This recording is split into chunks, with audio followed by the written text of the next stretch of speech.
Dear students, welcome to the course Testing of Fibers and Yarns. Okay, so today's class we are going to discuss about some of the important terminologies which we are using while the tensile measurements. That is, so if you are finding out the strength and the tensile properties of any fiber, or yarn or fabric, where we should know the important terminologies and its definitions. Okay, so today's class we are going to discuss about this important terminologies related to tensile properties of textiles.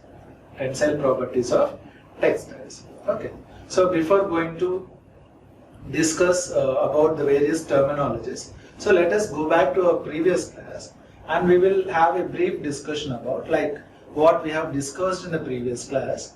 Okay, so in the previous class, if you see in the last class, we have discussed in detail about what is the fiber maturity and how important the measurement of fiber maturity before start doing the production of yarn, and what kind of faults or what kind of difficulties that we are getting if the percentage of immature fibers in the yarn is going to be high.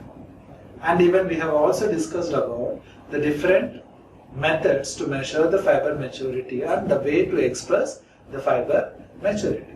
So this is all we have discussed in the last class. Okay, so today's class, that is one of the important fiber dimension, and today's class we are going to start with this, that is the fiber strength, that is the important fiber parameter, that is fiber dimension is strength. That is, we are going to discuss, so what is this fiber strength and how important the fiber strength is and what are the different ways to measure the fiber strength. So in that measurement part, we are going to come across certain terminologies that are related, certain terminologies, and we should understand those terminologies. So before going into the fiber strength and its importance and various ways to measure, first let us discuss about what are the important terminologies that are there in this tensile measurement of textiles. Okay, now if you look at the first one, that is load. What do you mean by load? The application of load to a specimen in its direction causes a tension to be developed in the specimen. Tension to be developed in the specimen, and after a certain amount of tension which is developed in the specimen is going to break. And this generally we are expressed in grams or kgs or lbs. Understand? And the second one is breaking load. That means what? Suppose if you are taking a fiber or yarn and you are applying some load on the yarn, and at one point of load the specimen is going to break. Say for example, where I have taken a specimen and I have slowly increasing the load, and at 10 grams of load where the specimen has break. The specimen has break. Now that 10 grams of load we calling it as breaking load. That means the load at which the specimen is going to break or the material is going to break is called as breaking load, and it is usually expressed in gram weight. Gram by weight or lb by weight. So these are the expression. And next one is breaking length. What do you mean by breaking length? Where the breaking length is the length of the specimen which will just break under its own weight. Say for example, I have taken a fiber, that is a fiber sample which is having 2 centimeters length. Say for example, 2 centimeter length of fiber I have taken, and now what I am doing, I am going to apply a load on this fiber, and at one point the specimen breaks, and at the time of breaking the specimen length was increased to 2.2 centimeters. Now that 2.2 centimeters length is known to be breaking length. Understand? So that is usually expressed in centimeters only. Okay.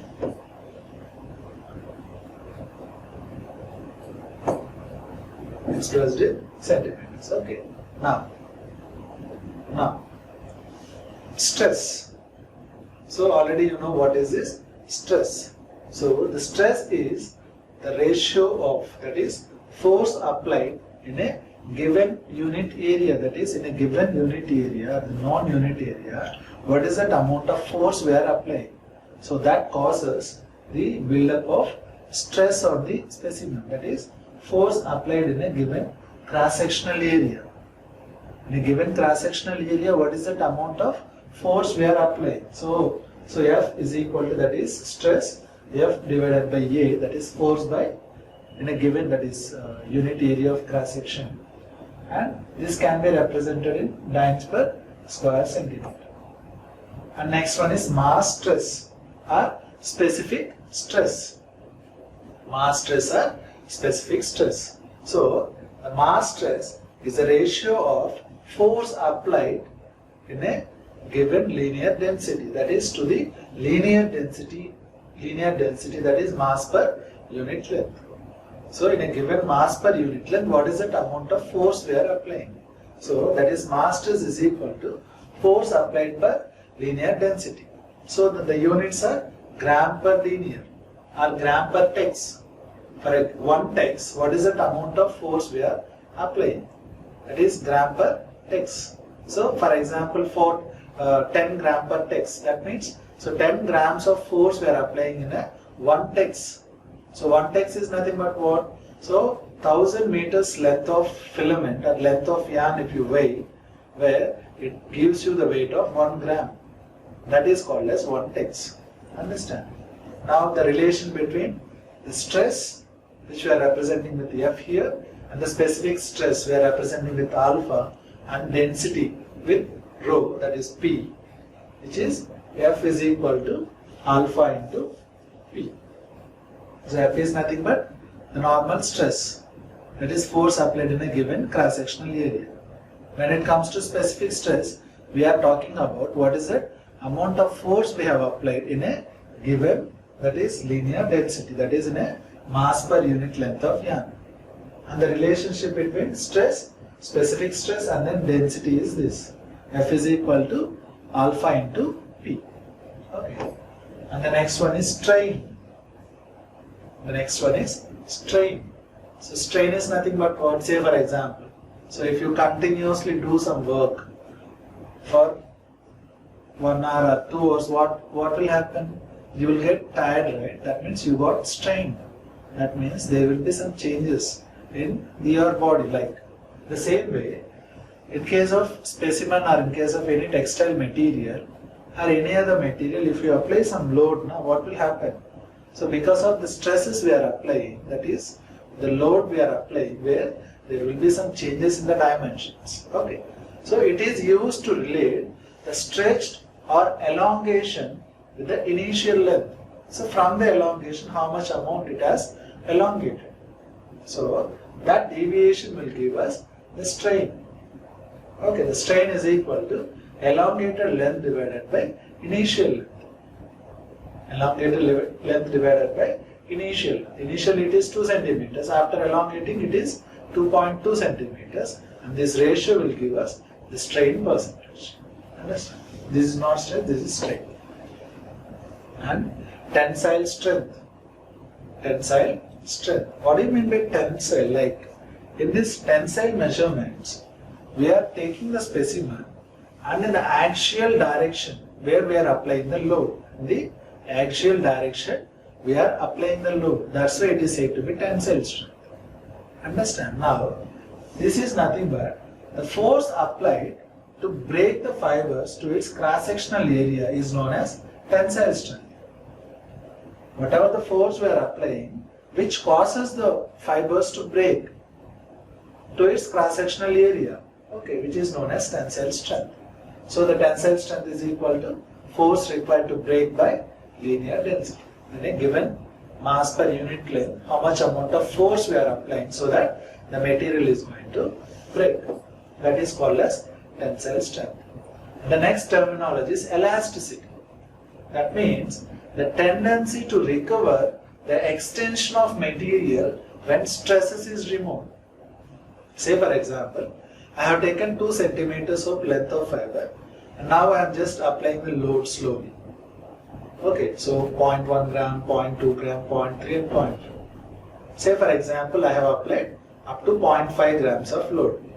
Now, because of the application of load, the fiber it is going to extend. Say for example, at this 0.5 grams of load, the 2 centimeter length of fiber has extended to 2.1 centimeter.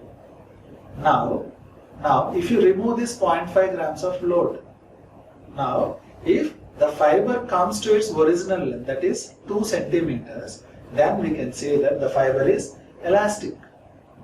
And there is an elasticity is there with the fiber. Understand? So that is what elasticity. That means after applying this load, the fiber is coming to its original length. The fiber is coming to its original length. Then we can say that the fiber is elastic. That is, there is an elasticity is there. Understand? Suppose if even though after removing the load, if the fiber is not recovering to its original state, then we can say that the fiber is not elastic. So the fiber is, it undergoes this plasticity state. That means whatever the load we have applied, and because of that load some permanent changes, that is permanent deformations came into the fiber. That is called as elasticity. Okay. When it comes to that is plasticity. When it comes to elastic recovery, so which we are expressing it in percentage. That means the percentage or the property of a material by which it tends to recover to its original size and shape. What is that percent it has been recovered? That is called as percent elasticity. So elastic extension by total extension into 100 will give us elastic recovery percentage. And the next important terminology is work of rupture. Work of rupture. So it is simply defined as amount of work that is required to break the fiber, to break the material or to break the specimen is called as work of rupture. And it is a measure of toughness of the material. If toughness of the material is more, obviously the work of rupture also high. And if the toughness of material is less, where the work of rupture also it is less. And it is the energy of work required to break the specimen, as I told you already. And it can be denoted that the area under this load elongation curve. Load elongation curve. Whatever this curve is there and whatever the area in this load elongation curve will give us the work of rupture. This is the strain and this is the stress, and this is the line where this is the point at which the specimen breaks, and this area is nothing but the work of rupture. That is the energy which is required to break the specimen. Understand?